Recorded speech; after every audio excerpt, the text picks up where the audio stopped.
करायची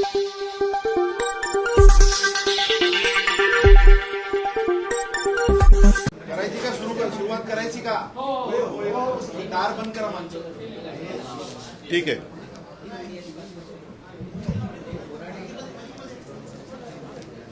करू सुरू. आज थोडंसं अचानक आपल्याला आमंत्रित केलं आणि त्रास दिला, पण सगळ्यांना धन्यवाद देतो. ऐन वेळेला निरोप देऊन सुद्धा तुमची गैरसोय झाली असेल तरी देखील तुम्ही आलात, त्याच्याबद्दल धन्यवाद देतो. 2 विषयांसाठी मी आज जरा थोडंसं घाईघाईने तुम्हाला बोलवलं, कारण एकूण राज्यामध्ये आपण बघाल तर निवडणुकांचं वातावरण आहे. सगळंच सरकार, मग मुख्यमंत्री असतील, त्यांचे 2 सहकारी असतील, मी उपमुख्यमंत्री म्हणत नाही कारण ते संविधानिक पद नाहीये, 2 सहकारी असतील आणि सगळं मंत्रिमंडळ हे प्रचारासाठी फिरतंय. गावागावात किंवा जिथे जिथे निवडणूक आहेत तिथे जाऊन मतं मागतंय. आणि या प्रचाराच्या दरम्यान कधीही नव्हता तेवढ्या ह्या निवडणुकांमध्ये, या खरं स्थानिक पातळीवरच्या निवडणुका आहेत, या निवडणुकांमध्ये पैशाचा धूर निघताना दिसतोय. आज सुद्धा सामनाचा अग्रलेख आपण वाचला असाल, त्याच्यात देखील याचा उल्लेख केलेला आहे. पैशाचा वाटप किंवा पैशाचा पाऊस किंवा अतिवृष्टी ही भयानक पद्धतीने महाराष्ट्रामध्ये सुरू आहे. आणि एक प्रकारचा सत्तेचा माज, सत्तेचा दर्प या सर्व राज्यकर्त्यांच्या वक्तव्यातून आणि त्यांच्या वागणुकीतून महाराष्ट्र पाहतो आहे. ज्याप्रमाणे मी एक 8-10 दिवसापूर्वी मराठवाड्यामध्ये शेतकऱ्यांमध्ये जाऊन बसलो होतो, त्यांची सुख कसली म्हणा, दुःखच त्यांच्या वेदना, व्यथा समजून घ्यायचा प्रयत्न केला आणि त्यांना मी धीर दिला. त्याप्रमाणे एकही मंत्री शेतकऱ्यांमध्ये जाऊन बसत नाहीये, नागरिकांशी बोलत नाहीये. फक्त जिथे जात आहेत तिथे पैशाच्या थैल्या उघडल्या जात आहेत आणि मतं मागितली जात आहेत. हे चित्र फार भयानक आहे. आणि जे 2 विषय मी तुमच्यासमोर मांडणार आहेत त्याच्यात साहजिकच आहे, एकूणच मुंबईमध्ये गेले 2-3 वर्ष प्रदूषणाची पातळी फार मोठ्या प्रमाणावरती वाढलेली आहे. याही वर्षी आपण त्याचा अनुभव घेतो आहोत. जे काही रिपोर्ट्स येत आहेत त्यानुसार मुंबईची हवा ही आरोग्यासाठी घातक होत चाललेली आहे. आता काही जण असं म्हणतात, राज्यकर्ते असे कदाचित म्हणतील की इथिओपियामध्ये जो काही ज्वालामुखीचा उद्रेक झाला त्याचे ढग इकडे आलेत की काय. तर ह्याचा आणि इथिओपियातल्या ज्वालामुखीच्या उद्रेकाचा काडीचा संबंध नाही. हा इथे झालेल्या भ्रष्टाचाराच्या ज्वालामुखीचा उद्रेक आहे आणि त्यातून हे प्रदूषणाचे ढग, भ्रष्टाचाराच्या प्रदूषणाचे ढग हे मुंबई आणि महाराष्ट्रावरती रोरावत आहेत. मी जो विषय घेतलेला आहे तो प्रदूषणाचा आहेच. एक तर आपल्याला आठवत असेल की जेव्हा मी मुख्यमंत्री झालो त्यावेळेला तत्काळ आरेमधल्या कारशेडला मी स्थगिती दिली होती. याचा अर्थ मी मेट्रोला विरोध केलेला नव्हता, पण मेट्रोच्या ऐवजी कांजूरमार्गची जागा आम्ही सुचवली होती, जी जागा आता या सरकारने घेतलेली आहे आणि आरेची तर झाडं कापलेलीच आहे. आता हे जे काय प्रदूषण आहे हे आरेची जी झाडं कापलेत त्याच्यामुळे नक्कीच वाढलेलं आहे. आणि नियोजन शून्य विकासामुळे, विकास जो म्हटला जातोय नियोजन शून्य, जिकडे काही नियोजनच नाहीये आणि कॉन्ट्रॅक्टरचा पूर्ण विकास करण्याचा जो काही एक आटापिटा चाललेला आहे त्याचंच हे प्रदूषण आहे. आता आणखीन माझ्या कानावर आले की संजय गांधीचा जो काही डेव्हलपमेंट प्लॅन हा आता हे सरकार करतं. म्हणजे संजय गांधी नॅशनल पार्क हे एक असं जंगल आहे, जगातलं एकमेव जंगल आहे की जे शहरात आहे आणि इथे केवळ झाडच नाही तर अगदी बिबट्यापासून अनेक जीव तिकडे वर्षानुवर्ष राहत आहेत किंवा पिढ्यानपिढ्या असं म्हणा, कारण पिढ्या आपल्याच नसतात तर इतर जीवाच्या सुद्धा असतात, तर तिकडे राहतात. हे असं जगातलं एकमेव उदाहरण आहे आणि जंगल आहे. तो संजय गांधी नॅशनल पार्क सुद्धा विकास प्लॅन काहीतरी ते आणतात आणि तोही बोडखा करण्याचा प्रयत्न चाललेला आहे. हे जसं मुंबईत चाललंय तसंच दुसरा हा एक मोठा घातक प्रयत्न ते जे करतायत ते नाशिकमध्ये करतायत. नाशिकमध्ये पुढच्या वर्षी कुंभमेळा होतोय. कुंभमेळा व्हायला पाहिजे कारण गेल्या अनेक वर्ष, अनेक शतकं हा कुंभमेळा होतोय. गेल्याही वेळेला तिकडे कुंभमेळा झाला होता. आणि तिथे येणारे जे हजारो लाखो साधू संत आणि भाविक आहेत त्यांची गैरसोय होता कामा नये याच्यासाठी सुविधा पुरवण्याचं काम हे सरकारचं असतं आणि असलंच पाहिजे. दुर्दैवाने गेल्या वर्षी प्रयागराजमध्ये जे काही घडलं, चेंगराचेंगरीमध्ये किती नेमके भाविक चिरडून त्याच्यामध्ये काही जणांना प्राण गमवावे लागले, काही जण गंभीररित्या जखमी झाले, त्याचा नेमका आकडा काय अजून आलेला नाही. तर थोडक्यामध्ये तिकडे भाविकांची आणि साधू संतांची गैरसोय होता कामा नये हे शासनाचं काम आहे. आता हे काम आहे म्हटल्यानंतर त्याच्यामध्ये पारदर्शकपणा पाहिजे. आज देखील नाशिकचा पालकमंत्री नेमला का जात नाहीये हे कोडं आहे आणि त्या कोड्याचं उत्तर या कुंभमेळ्याच्या एकूण होणाऱ्या खर्चामध्ये आहे का हे एक आपल्याला शोधावं लागेल. अर्थात तो विषय वेगळा झाला, त्याच्यात आता मला जायचं नाहीये. मात्र या कुंभमेळ्याच्या निमित्ताने साधुग्राम म्हणून जे काही होणार आहे, जे गेल्या वेळेला झालं असेल ते नेमकं कुठे झालं होतं याची सुद्धा माहिती आपण सहज मिळवू शकतो. पण या वेळेला तपोवन हे नष्ट करण्यात येणार आहे. आता तपोवन म्हणजे जिथे प्रभू श्री रामचंद्र, सीतामाई, लक्ष्मण हे काही काळ वास्तव्यास होते अशी एक आपली मान्यता आहे. म्हणजे प्रभू रामचंद्राच्या पदस्पर्शाने पावन झालेल्या ज्या काही मोजक्या जागा आपल्या देशात ओळखल्या जातात त्याच्यापैकी तपोवन ही जागा आहे. खरं म्हटलं तर इकडे आत्तापर्यंत काहीतरी एक श्रद्धेचं ठिकाण निर्माण करण्यात यायला पाहिजे होतं, कारण तिथे जवळपास 60 प्रकारची वेगवेगळ्या प्रजातीची झाडं आहेत. त्यातली अनेक ही औषधी वनस्पती आहेत. ही झाडं सगळीच काही शेकडो किंवा हजारो वर्षांची नाही आहेत, तर झाडं सुद्धा रिजनरेट होत असतात. म्हणजे जुनी झाडं जाऊन त्यांच्यापासून नवीन झाडांची उत्पत्ती होत असते. अशी अनेक वर्ष हे निसर्गाचं चक्र तिथे चालू आहे. थोडक्यामध्ये या तपोवनाने आपल्यापेक्षा जास्त कुंभमेळे अनुभवलेले असतील, पाहिलेले असतील. आणि मुख्य म्हणजे या तपोवनामध्ये जे काही साधुग्राम म्हणून करण्यात येणार आहे त्या साधुग्राम करण्याला आमचा विरोध नाहीये, पण तपोवनात करण्यात येणार आहे त्याला मात्र आक्षेप आमचा आहे. याचं कारण ही झाडं कापली जाणार आहेत. मग प्रभू रामचंद्राच्या परस्पर्शाने पुनीत झालेली ही भूमी तुम्ही तिकडे आता साधुग्रामसाठी ही झाडं कापणार, तिकडे साधूंची व्यवस्था करणार, पण त्याच्यानंतर काय करणार हा महत्वाचा प्रश्न आहे. त्याच्यानंतर पुन्हा झाडं लावणार असाल तर मग गेल्या वेळेला जी जागा वापरली होती त्याच जागेमध्ये साधुग्राम का करत नाही, आणि ही झाडं तोडणार. आणि गिरीश महाजन म्हणालेत 1 झाड कापलं तर 10 झाडं लावणार. तर एवढी जागा जिथे असेल मग तिकडेच जर जागा रिकामी असेल तर तिथेच साधुग्राम का नाही करत. म्हणजे आहे ते मारून टाकायचं आणि मारल्यानंतर पुन्हा तिकडे नव्याने झाडं लावू अशी एक लोणकडी थाप मारायची. हा हिंदुत्वाच्या नावाखाली चाललेला भ्रष्टाचार आहे. याचं कारण असं की आत्ता कुंभमेळ्याचं जरी कारण देण्यात येत असलं तरी देखील माझ्या हातामध्ये एक अख्खे ते टेंडरची कॉपी चालेल, त्याचं पहिलं पान आहे की ज्याच्यात स्पष्ट लिहिलेलं आहे की तिथे नंतर कॉन्फरन्स हॉल, कन्व्हेन्शन हॉल वगैरे अशा काही गोष्टी केल्या जाणार आहेत.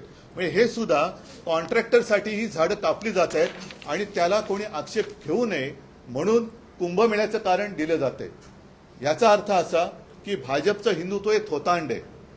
काल परवाकडेच आपल्या माननीय पंतप्रधान यांनी अयोध्येच्या राम मंदिरावरती ती रामध्वजा वगैरे ती फडकावली.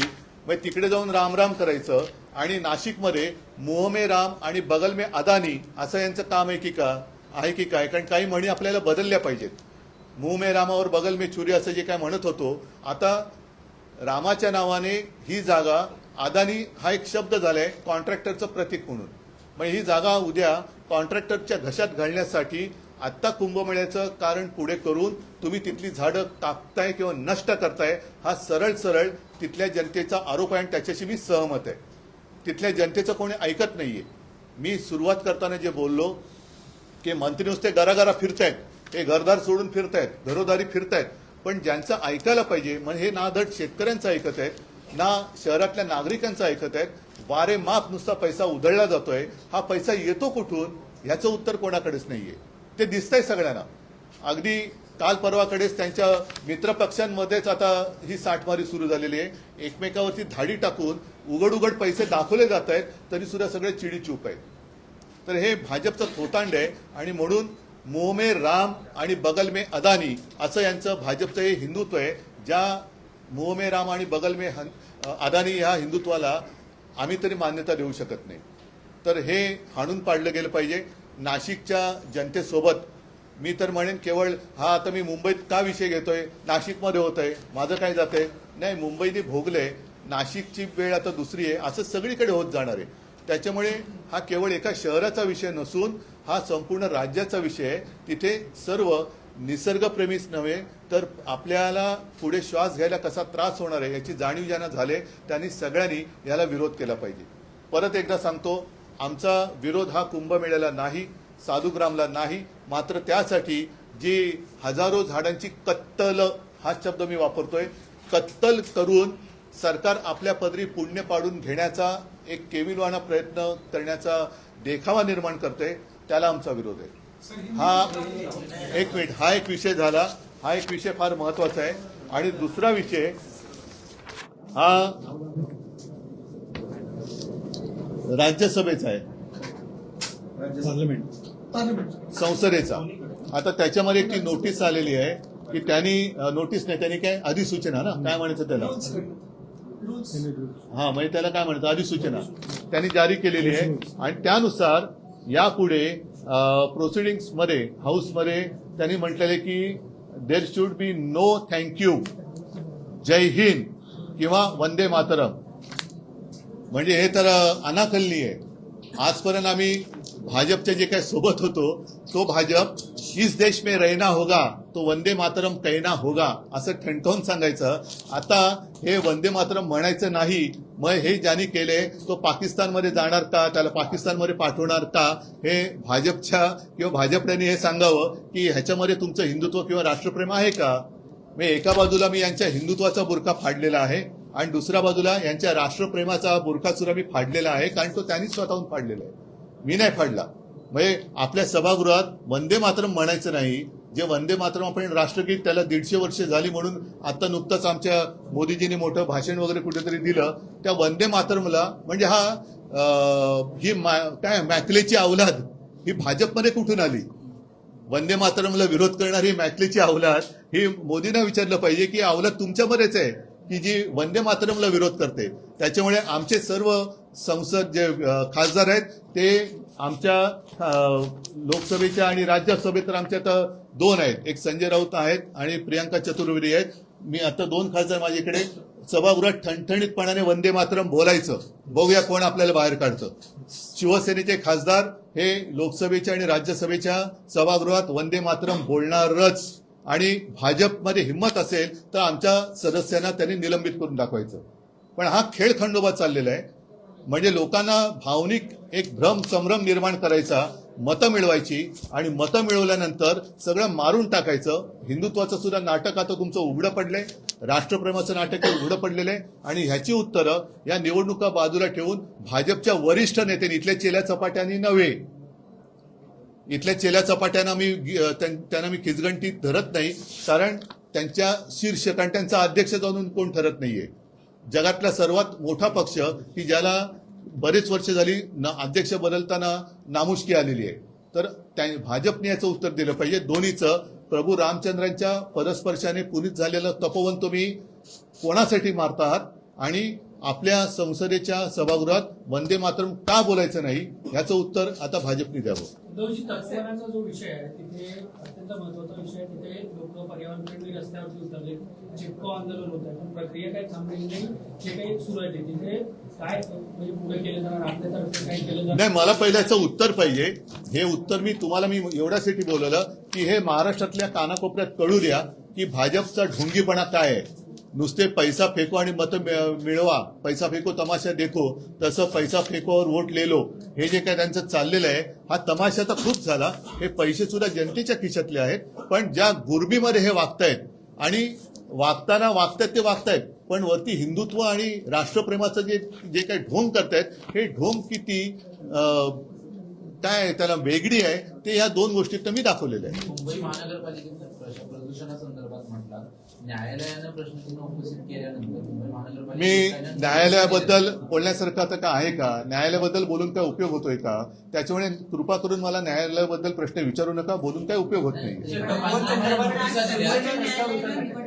सुरू ठेवण्याचा निर्णय दिलाय. मी न्यायालयाबद्दल बोलून उपयोगच नाहीये, त्याच्यामुळे मला कृपा करून न्यायालयाबद्दल काही बोलायचंच नाहीये. बांधकामांना मुंबई महानगरपालिकेने नोटिसा दिल्यात, बिल्डर नियम पाळत नाहीत असं देखील सांगितलं. अशांना देखील नोटिसा मुंबई महानगरपालिकेकडून देत आहेत आणि रस्ते देखील आजपासून धुवायला डीप क्लीनिंग केलं जाणार आहे पर्यावरणासाठी.